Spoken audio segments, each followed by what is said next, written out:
Recently I was able to defeat the Gatekeeper using my Terminator setup, so for the first part of this video I will talk through the setup I used to win this. So obviously, since the focus is on Terminator, the expert items for this are important. What I went with here is Charger. That increases damage greatly after each wave passed. Then the Phoenix Rise item here, that's really useful with the Hawk Wings. You can get invincibility every time you die. I also use this in combination with the Jupiter Squad. Every time I died, I got an extra 2 power. That allowed me to get to maximum power for the boss. I think these are the best 2 expert items though, Charger and Phoenix Rise. So that's what I would recommend using if you are going to try this with Terminator. My battle gear on Terminator is also red quality, that helps a lot. You can see here it's immortal and an extra 33% on the damage. That's really good. I'll just bring this up. You can see here on cloak activation that gives a superpower. That's a really good skill. For this one it's the EMP blast on super. That clears bullets and disrupts weapons. You can see here I haven't used the red piece for the charge.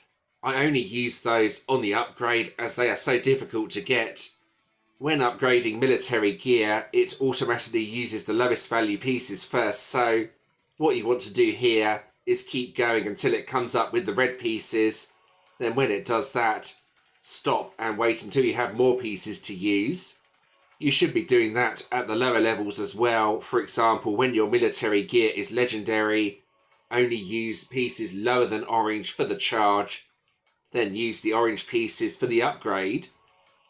If you want a better explanation for that, then please do ask me in the comments. Basically, at this level, don't use the red pieces to charge, only use them when the upgrade button is ready. As I mentioned, I am using the Hawk Wings for this, so I will bring them up over here. There we go, Hawk Wings, buff shield while superpower is active. Now that's really useful for getting through the aliens.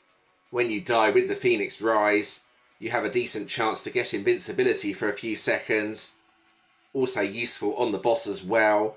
With the Jupiter Squad, I gain an extra 2 power every time that happens, so it's a really good setup for getting invincibility, plus getting the extra power you need as well. Now, I did mention I use the Jupiter Squad. Players will gain 2 power after respawning. That's useful for getting to maximum power for the end boss. Another good choice though is the Supergirl Squad. The buff is 150% super time once per match. The other benefit of this is Gatekeeper has an increase to damage for spaceships, so if you can get to maximum power, this may be the better choice over the Jupiter Squad.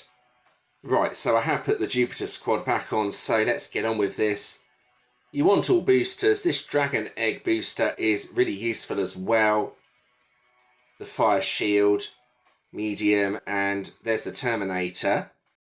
Alright, so here we go. Let's see how I get on with this. Well, I can't guarantee I'll do it, but I'll give it a good go. Anyway, super time there, that will give me invincibility on the Hawk Wings. That should get me through the first 2 waves, or near to that anyway. Right, I just need to be careful. It's very tempting to pick up that Spectral Drake, but I won't do that. Then these are really tough actually. Their attacks are so fast here, you can see that. Right, be careful. Take out that weird enemy there, and wave 4. Right, so staying in the middle I think is a good strategy. Just be careful here. There we go. Oh, I took a hit. Okay, that's not too bad though. I'm still golden. I do have Hex Tech on the Terminator. Right. There we go, getting through this wave, then it will be wave 5. I just want to try and not take any more hits, basically. Not as easy as it might sound, especially when I do stuff like that. Okay, just be careful now. This is quite a tricky wave. The pattern they move is really weird. Anyway, I'm getting there slowly. There's another power up there. Pick that up and hopefully get through this wave. Don't stay near the middle. I think that's the strategy for this wave. There we go. We're almost there. And wave number 6. What have we got here? Oh, it's one of these slow-moving waves. This shouldn't be too difficult to deal with. I don't want to pick up that legendary, though. That wouldn't help me at all when I have a Terminator set up. Yeah, these take a bit of a beating, but they are not exactly difficult. Get through this eventually. Ah, nice. Super time. That was from the cloak activation in the corner. Wave 7 here. Oh, we have one of these weird enemies that throws rocks. No, there's not just one. There's 2 even. I will need to be careful here. This sort of wave can be really tricky as these enemies take quite a lot of damage to defeat. I'm getting there though, dodging those rocks. Oh, there's one, nice. Then the other one here. Sometimes these drop crystals as well, which is good. Not this time though. Right, wave number 8. Just be careful here. Watch where that's going. There's a gap. No, there isn't a gap. Okay, that's the first life lost, unfortunately. I need to make sure I save my other 4 lives for the end boss. That's really important now. The end boss, the Gatekeeper, is going to be difficult. Right, so I should be near maximum power now, if not already at it. The super time is helping a lot here. And then we are there, I think. Right, first wave of this boss is fire. Possibly the hardest part of it as well. Those fireballs, and then this fire attack that goes round in a circle, which I'll probably see in a minute. Yes, I've had plenty of attempts at this boss before. This attack is really hard to dodge. There's not much of a gap, as you can see there, to dodge it, but I'm getting there slowly. Oh, I don't think that's safe. Yeah, I'm going to need to do something else. I've got a super time from the Hawk Wings, so that will help me for a bit. This fire attack again. The bomb, though, helps quite a lot. So that gives me invincibility as well while the bomb is active. Now, I don't think the ice part of this battle is actually that difficult, but the next part, the electro part, is...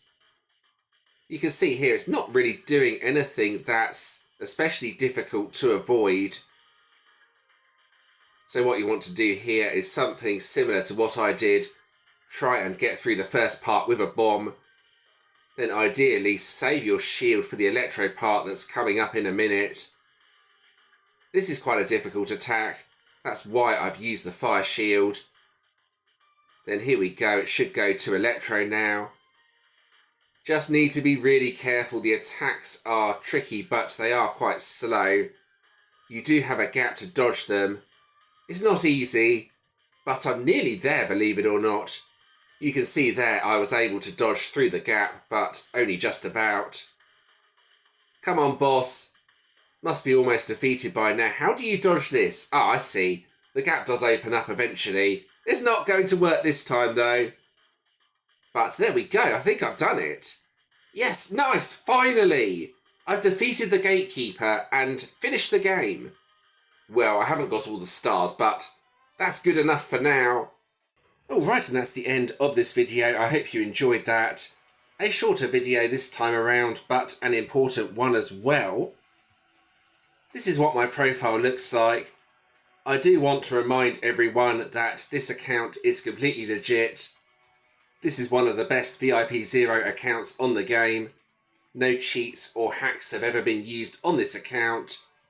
Anyone can, in theory, create an account like this, but it's going to take a lot of time and a lot of work. If you did enjoy this video, please do give it a like and subscribe to the channel. Subscribing is always very much appreciated. Check out a previous video on the screen. You can also subscribe from here if you want to do so. And thanks for watching.